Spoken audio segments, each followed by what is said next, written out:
Mr. Archie Lee Hooker. Yes, it is. Thanks a lot for taking some time free for us. Oh, you know. We are from Rootstein.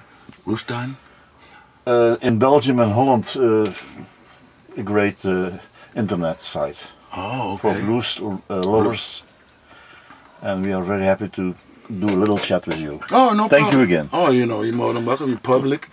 It's the most important part of the concert. Yeah, like I said, when we interview a man with a name Hooker, I'm a bit nervous, but I think you must be destined to become a musician, Yeah, or not?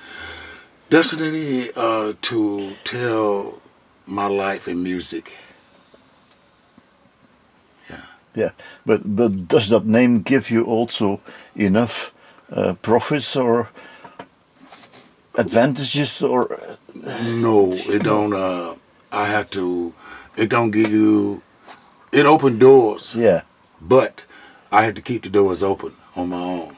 Yeah. Because you have to do it I by had to yourself. do it. Yeah. I had to do it myself. Yeah. Are there things from your childhood that you always remember?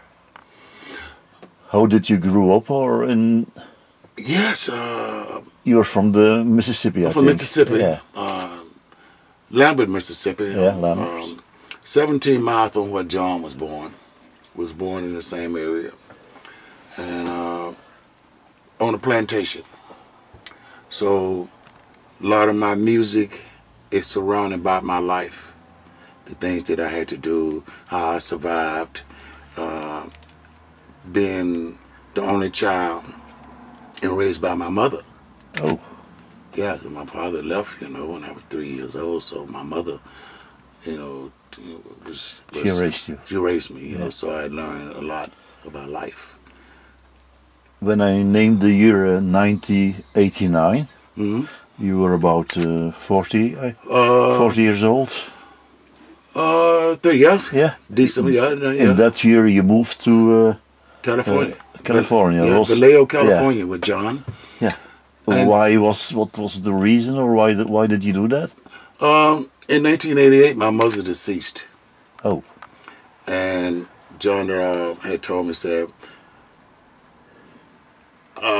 if anything happened to your mother, call me. You know, when she passed, he invited me to come out to spend time with him, you know. It's supposed to have been 2 weeks. 2 weeks turned into a month. Month turned into years. And it was a thing, like my life started turning, and I learned more about my family, the roots of my family.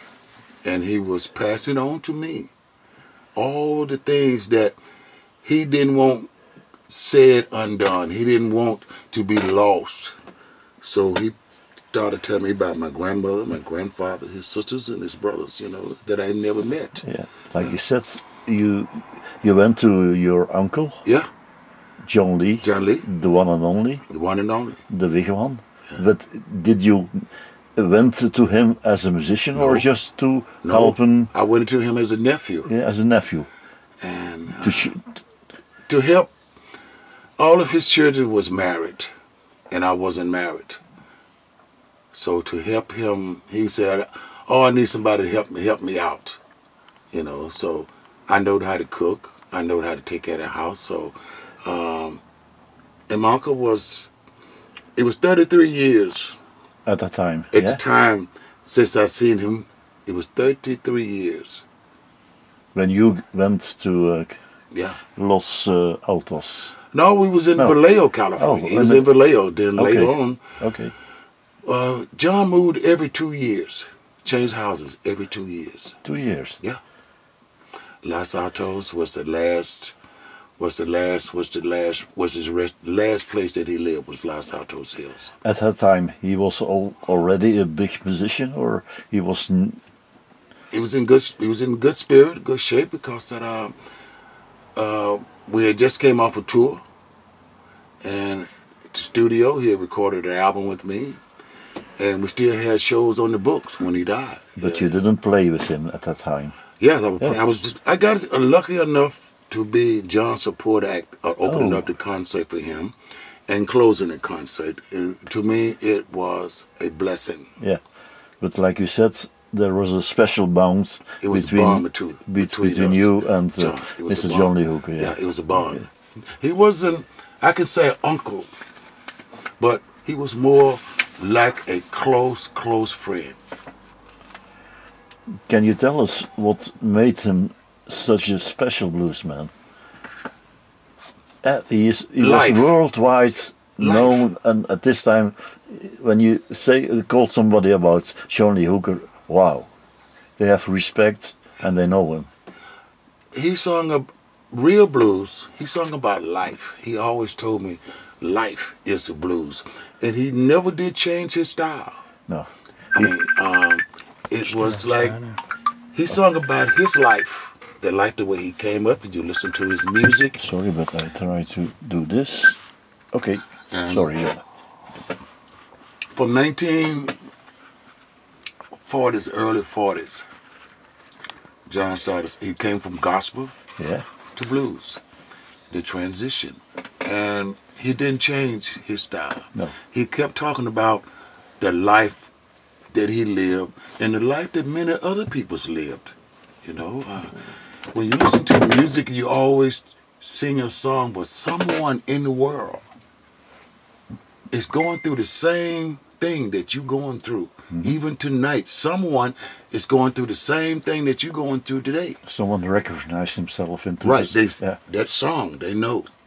Yeah. When I first started hoboing, it's a lot of people's left their homes to hobo to a new place. There's a lot of people have made mistakes in life when they said, you know, it served me right to suffer. I had a really good woman, and I messed up and I cheated, and so it served me right to be alone. And he sung those songs because that was his life. Whiskey and women's almost wrecked my life. I would have big money today if it wasn't for whiskey and women's and nightlife taking everything away from me. Yeah, he sung about his life all the way up to the healer. I think what you do is the same. Yeah, you sing about life. You sing about your life, about what you have experienced every day. I remember, on my last album, Chillin', Bright Lights, Big City, born on a little farm outside the city, you see. Yeah. But I left the cotton fields and plantations all behind me, headed for the bright lights, big city of Memphis, Tennessee. Yeah. What did you learn from him, of what will you always be specific for you? What was his, what his advice, or what did he say when he knew that you also wanted to become a musician or go? He always told me, remember where you came from. Remember the life that you lived. The things that you did in your life, those are your blues. And the first song I wrote it in 1996. It's called Sharecropper's Son. My parents, my grandparents was all sharecroppers on the plantation. They were working on outside. Sharecroppers. Yeah. So that was the first song I wrote, Sharecropper's Son. And you have to help them, or you were also working? I worked on the field. I worked in the cotton field. I chopped cotton. I wasn't very good at it, so they made me the water boy. I carried water to go to everybody with the water. Yeah. In 2001, when your uncle died, you decided to go on your own name on the road. Yeah. Was that a difficult period, transition, or it was change? It was very, very hard. You have a goal inside that you said, I want also to go on singing. I want to write songs, to record. Yeah, I had wrote a CD, called A New Church of the Blues with John. He helped me produce, and it was hard. I had a concert 1 week after John passed, and at all the concerts, John Lee always was on the left side of the stage, telling me to come on. You had your uncle, and then he was gone, and he was gone. You have to do things. You have to make take decisions. I had to make adjustments, to carry on to, I feel like, to finish to carry on what he had started so many years ago. I understand. And it was hard. In that period, you also met a good friend, an Irish friend, Yeah, Carl Wyatt. Wyatt. Yeah.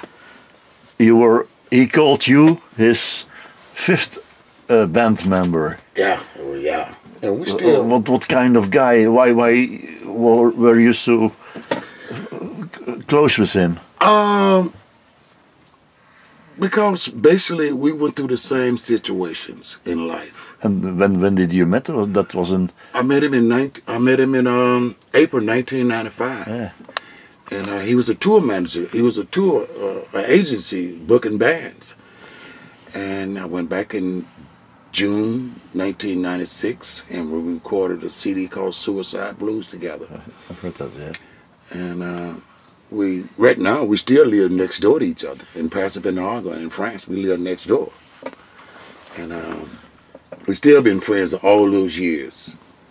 And it's hard to find. But it's also a guy who played with many. Many artists, you know, many artists, you know, including my uncle, you know. But we had a connection that is a connection that he knew. You're more than musicians. Yeah, we was more than musicians. Yeah, we was close. I knew his parents. I know his mother, his father. But I didn't knew that he was from Ireland. So yeah, he's from Ireland. That was my first tour. Yeah. Was in Ireland, and I toured Brussels, Belgium, the Crossroads in Belgium, the Crossroads Blues Club. We played there. Leuven, I think. No, Crossroads. The Crossroads. Antwerp. Yeah, I we think played the Antwerp. Crossroads. Yeah, we played the Crossroads. When we go to 2022, you are over 70s. 72. 72. You live in Luxembourg. No, I live in France. You moved from the States to let's say Europe to Europe, France, and to France, yes. Small village. I like it. Why did you do that? What was the reason to do that? The reason I came to Europe was a suggestion from my uncle. From John Lee. He's told me, he said, 2 weeks before he passed, he said, if you want to make it in the blues, you have to go to Europe. Go to Europe. I said, well, he said, I can't tell you that part. You will know when you get there. But you stranded in France, Wheels started turning, and I recorded a new CD with Carl Wyatt in 2011. So, Straight from the Heart. You started with your band, your own band, the Coast to Coast. Band not only with people from Europe, but from Brazil. Brazil, I got 2 Brazilians, 1 Luxembourgish. Why that kind of guys? You don't pick a musician from where they come from. You pick them for their talent. Yes, correct. And each one of them, the first one I met was Eve, with the drummer, because he played with Carl. Oh. We opened up for Johnny Winters at the Rock Hall. Yeah. And the next one I met was the bass player, because he's sit in on a recording doing Straight from the Heart. So I had 2 peoples, the rhythm. We was looking for a guitar player. Yeah. And I heard of Fred. I knew some people from America, so I asked him. He said, "Oh, I know a great guitarist, but one thing, Archie." I said, "What's that?" "He's Brazilian." I said, "I don't give a damn if he's Jamaican, as long as he can play guitar, you know." And we went to Eve's studio, and we sit around, we talked, and we jammed, and he fit right in. You came from the States, you came to Europe. Do you feel great differences between the people, the music? Europe, States? It's a more appreciation for the blues. I also hear that, yes, because that we take more time to listen. They listen, and but the blues, you know, it's a music that is the younger generation don't completely appreciate it. They call it slave music. Mm-hmm. But it's the music that gave them their roots. It's the music that most of them, their families and their roots came from the blues, including gospel. They came from that was the music that made their forefathers and their grandparents work 8, 9, 10, 11 hours a day. That was the music that gave them the drive. And it started on the fields. Right. Singing together. Singing the gospel, because they were tired, because 12 hours a day. Because they have to work very hard. Yeah, it's That's 12 how the hours. blues. Yeah, 12 hours per day. Yeah. 25 cents per hour. Actually, on your last, I may not say your latest, your last, no, latest CD. I always say last. But No, it's the last, because we're working on one. Sorry, but I may not do that. Yeah, I understand what you're saying. Yeah, but it's called Living in a Memory. Right. The title in tells us a lot. Yes, a lot. Yeah. Living in a memory, you remembering. Are the songs your memory, or yes, things that come on? Transpired in my life. Living in the memories. I lost everything I owned and loved. I'm long gone. Time to make my getaway. Difficult periods. Yes. Time to make my getaway. I've been in very California personal too long. Songs. Yeah. Okay. Are there special songs on the album? Songs that you say, that's a song that's more from inside, from my heart? Yeah. Maybe the title song? Yeah, but when you listen to Sorry Baby.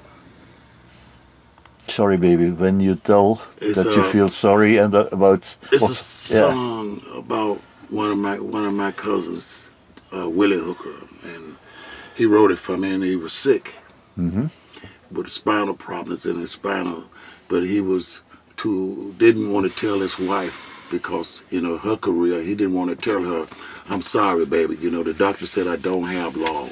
I did all they can do, and nothing more they can do.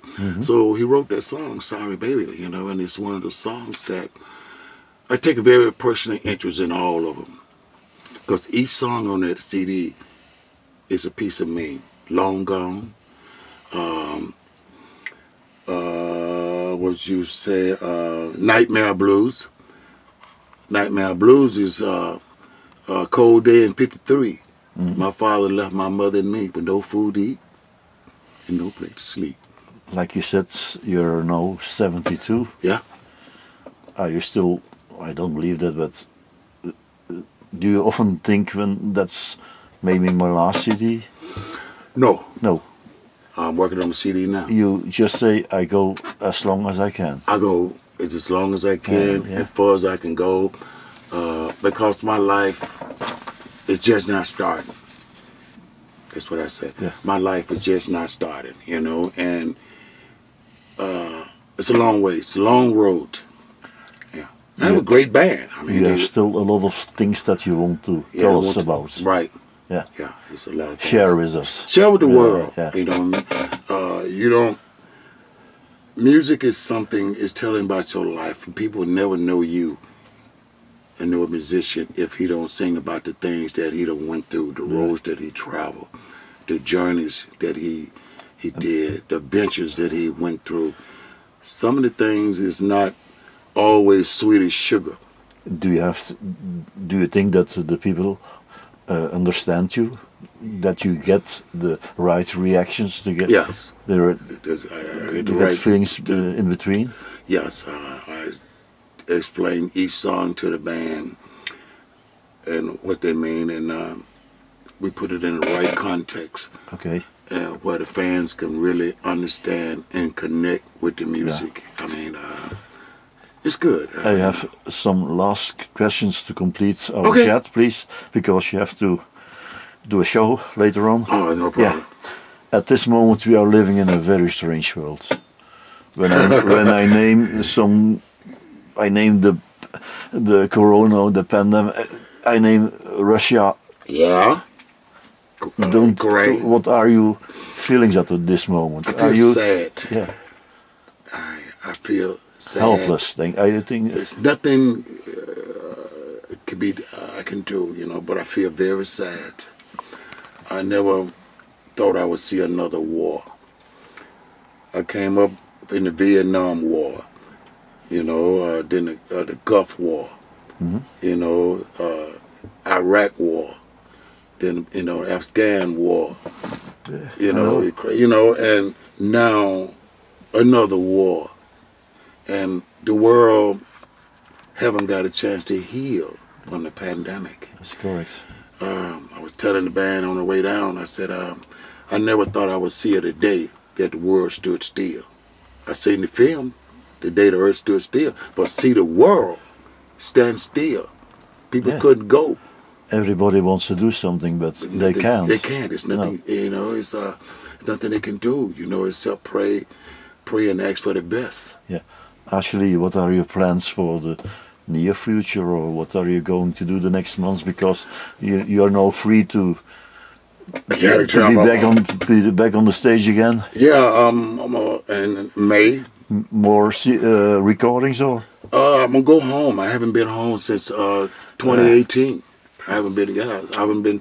I got a house in California. I haven't been there in 2018. I don't had 2 great grandboys born. I don't had a granddaughter born. So when they see you, they say, "Who is that?" You're right. That's exactly what they will say. You know, I want to see them on Messenger. You know. But in between that, we're going to Vogue, to the mountains, and do pre-production of our next CD, you know, which we already done started, you know, and do pre-productions. Everybody takes a holiday. The guitar player's going back to Brazil, take his kids to Brazil. To Brazil. And I would go to California, then I would go from California to Memphis to visit my kids. Oh, also for shows to sing? No. Just strictly. Just for free time. This is time I want to spend with my family. Yeah. You know. Okay, but there must be still some open items on your, what I call, your bucket list. Something that you maybe want to do. People maybe you want to sing with, or some things maybe that I should do. I know people's in America, you know, that I can play with, but I have an agenda, and my main agenda is to spend time, family time, you know, which is, to me, is very important. I am going to Lambert, Mississippi, to Clarksdale, and we're making short video clips for all the fans in France, you know, in Europe, and I will go to my birthplace where I was born in Lambert. Lambert, yeah. And also, I had a cousin born there. Earl Hook was born in Lambert. Then from there, we take video clips in Vance, Mississippi, where John Lee was born, but also my father. Then from there, we would drive to Inverness, Mississippi, where my mother was born. And, you know, and then to Memphis, we would come back to Memphis. Okay. To Beale Street, where I first came to, attended Memphis in 1963. We lived on Beale and 4th. Yeah. What's your advice when you meet some young musician? What would you say to him? What would I say to him? Play your feelings. Play from your heart. If you're going to play a song, play it from your heart. Play that song like you don't live that song. You have to live it in order to sing it. Just don't pick a song because it sounds good to you. You know, like Johnny tell me, said, if you're going to play somebody else's song, make sure that's your song. It's your song. That you know you can put yourself in this song and know how to express it. Yeah. I have a last question. Mr. ARCHIE Lee Hooker, how do you want to be remembered? It's when you see your names in the books, what do you want that people want? A person that loving peoples, a person that did all they could do to make sure that the fans in the world got a true understanding of me. That I give them everything when I go on that stage. I give them 101%. I don't drink a beer before I go on that stage. Oh. No. I only drink water and tea.